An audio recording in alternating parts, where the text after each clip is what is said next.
McBride, Director of the Arts Council Ireland, at Orlaith.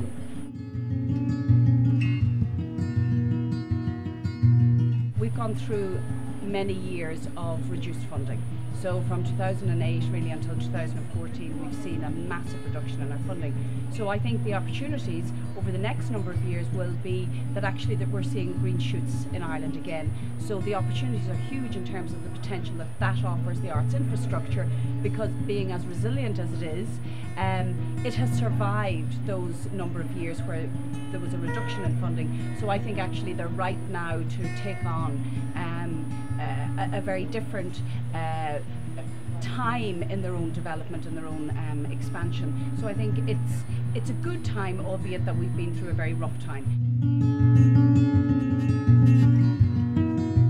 Well, the financial challenges were huge, because we went from 85 million to just shy of 60 million in a number of years, in 6-7 years. So that was a huge shock to the sector, and in a way, as the Arts Council in those years, we were really in crisis management as opposed to strategic management. So I think the biggest challenge for us as an Arts Council now is to reassert our leadership in terms of strategic management, as opposed to just responding to year-on-year cuts and being in a state of panic on a yearly basis as to how we could survive and adapt ourselves. So really it's about taking a much more strategic approach to how we manage and support and develop the arts over the next 5 to 10 years.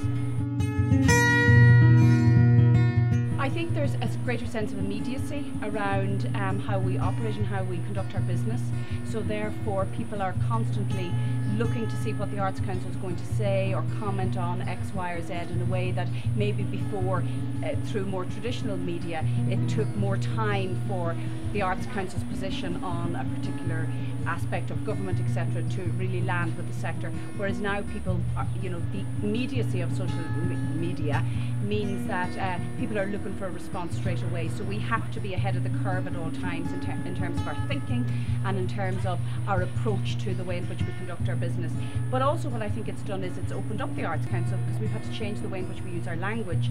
We would have been, criticisms of the Arts Council would have been that we're very bureaucratic, that we use kind of a particular type of language that the sector felt excluded them. Whereas in social media, there's an informality around the approach that one uses to social media, which I think has changed our relationship with the sector, in that we've had to break down that formality because the medium demands that, and I think it's created more of an equal type of conversation with the sector.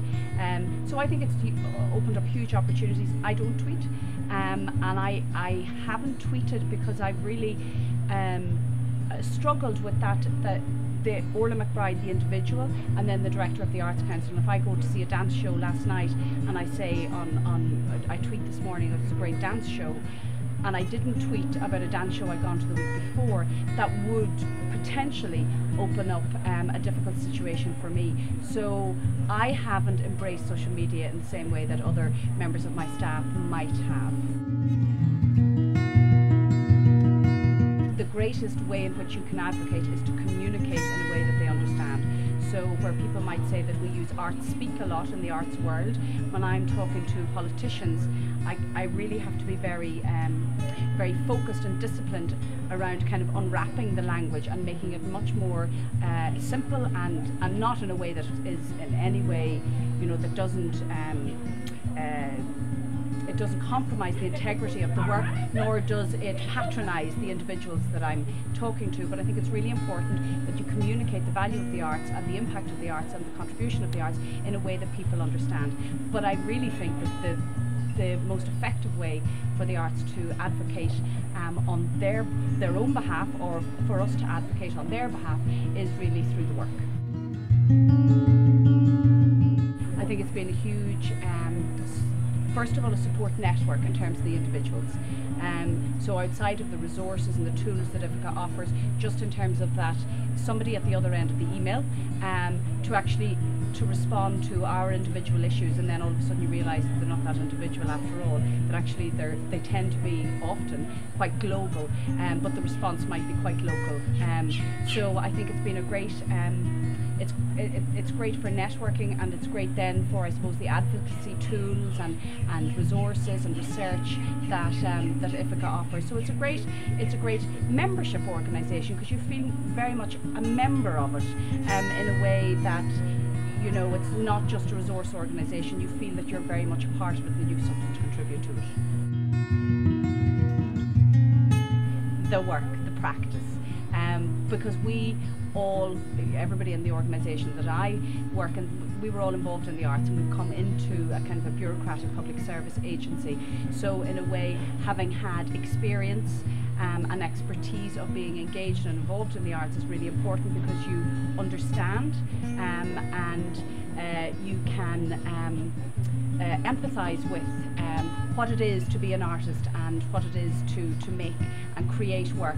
And in doing so, I think that's what really excites us, because we know the buzz, we know that kind of the adrenaline, we know the fears, we know the failure, we know the risks associated with making and creating work. But I do think it's the work really that inspires us all. That's why we do it.